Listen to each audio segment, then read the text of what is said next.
Assalamualaikum warahmatullahi wabarakatuh. Alhamdulillah wa syukurillah.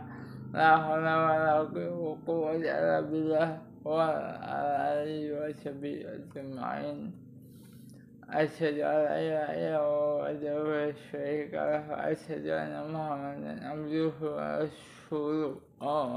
Amma ba'du. Kepada teman-teman Masjid Islami rahimakumullah, saya tidak benar-benarnya ayo mengajak teman-teman Islam kepada Masjid Islami khususnya untuk mensyukuri nikmat Allah yang telah kita rasakan selama ini di dunia dari lahir sampai akhir ini dan sampai nanti di yaumil akhir. Assalawat dan salam juga kita tidak lupa kepada haibaan Nabi besar Muhammad Sallallahu Alaihi Wasallam, untuk keluarganya, kerabat sahabatnya selalu memberi syafaat dan memberi kita yang selalu berbuat kesalahan di manapun, untuk selalu bersembah sujud kepada Allah Subhanahu wa Ta'ala dan mohon ampun serta terima kasih kepadanya. Semoga kita mendapatkan syafaat di yaumil akhir. Amin Allahumma amin. Pada kesempatan hari ini saya akan menceritakan bukan yang ini dan bukan pula yang itu. Apa maksud dari judul bukan yang ini dan bukan pula yang itu?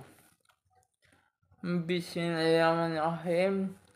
Dalam Mutarif Ibnu Abdullah mengatakan, seburuk-buruk perjalanan adalah hak-hako. Hak-hako adalah berkendara dengan semangat yang meledak-ledak hingga saking semangatnya justru membahayakan diri dan kendaraannya. Disebutkan dalam hadis, seburuk-buruk pemimpin adalah al-hutqamah. Al-hutqamah adalah orang yang serampangan, memimpin keluarga dan orang yang oleh Allah diserahi pengaturannya.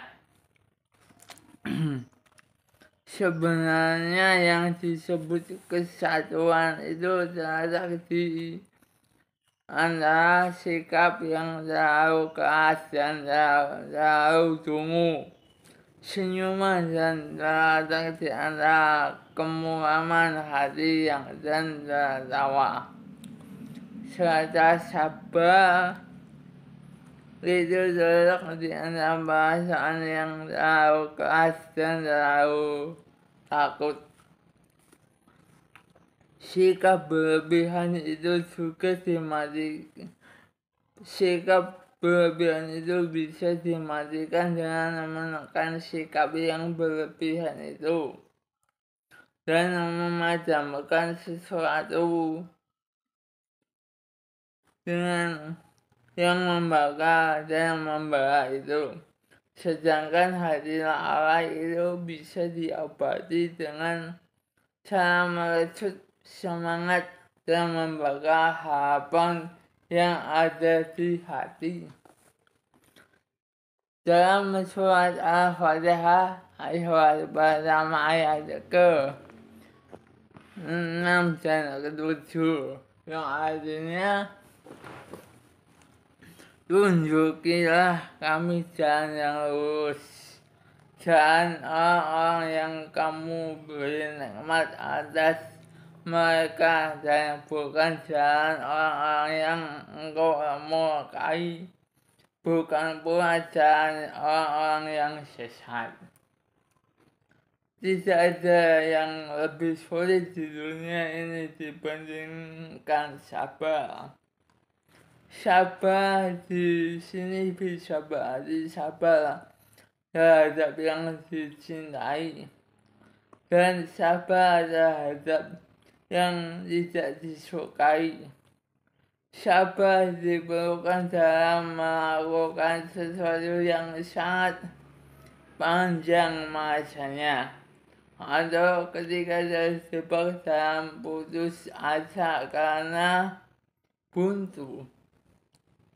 Untuk menjalani masa yang panjang itu, para sastra bermistis dan Islami semua dibutuhkan bekal yang cukup agar bisa menyelesaikan perjalanan itu sampai tujuan, dan bekal itu cukup itu sendiri bermacam-macam, di antaranya: 1.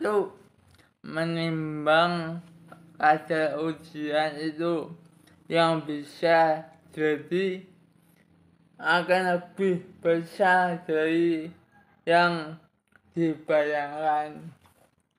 2. Membayangkan bahwa di atas ujian itu ada yang lebih besar. Misalnya diuji dengan kehilangan anak, dan ada ujian yang lebih berat dari kehilangan anak. Mengharapkan ganti di dunia, membayangkan pahala yang akan diperoleh di akhirat. Menikmati ujian dengan menggambarkannya datang dari sesama dan diarahkan kepadanya, dan yakin bahwa pahala akan datang dengan sendirinya dari Allah. 6. Kesedihan itu sama sekali tidak berguna, bahkan hanya akan memperburuk keadaan. Masih banyak lagi hal-hal yang dijauhi oleh akal dari pikiran, dan tak ada jalan menuju kesabaran selain memberikan sesuatu yang tidak dikehendaki oleh akal dan pikiran itu. Itu artinya orang yang sabar harus menyibukkan diri dengan hal-hal seperti itu, dan menghabiskan saat ujiannya dengannya. Ma'asyarul muslimin, para sastra bermistis dan Islami, sekiranya hanya itu saja yang bisa saya bagikan untuk channel Mistis dan Islami. Kurang lebihnya mohon maaf, kesalahan datangnya dari saya, kesempurnaan hanya milik kau yang diturunkan sedikit untuk saya. Rabbana atina fid dunya hasanah wa fil akhirati hasanah wa qina adzabannar. Kurang lebihnya mohon maaf, dan dukung terus channel Mistis dan Islami, like, komen, subscribe, dan share-nya mohon dibantu agar channel berkembang dengan baik. Wallahu a'lam bishawab. Wassalamualaikum warahmatullahi wabarakatuh.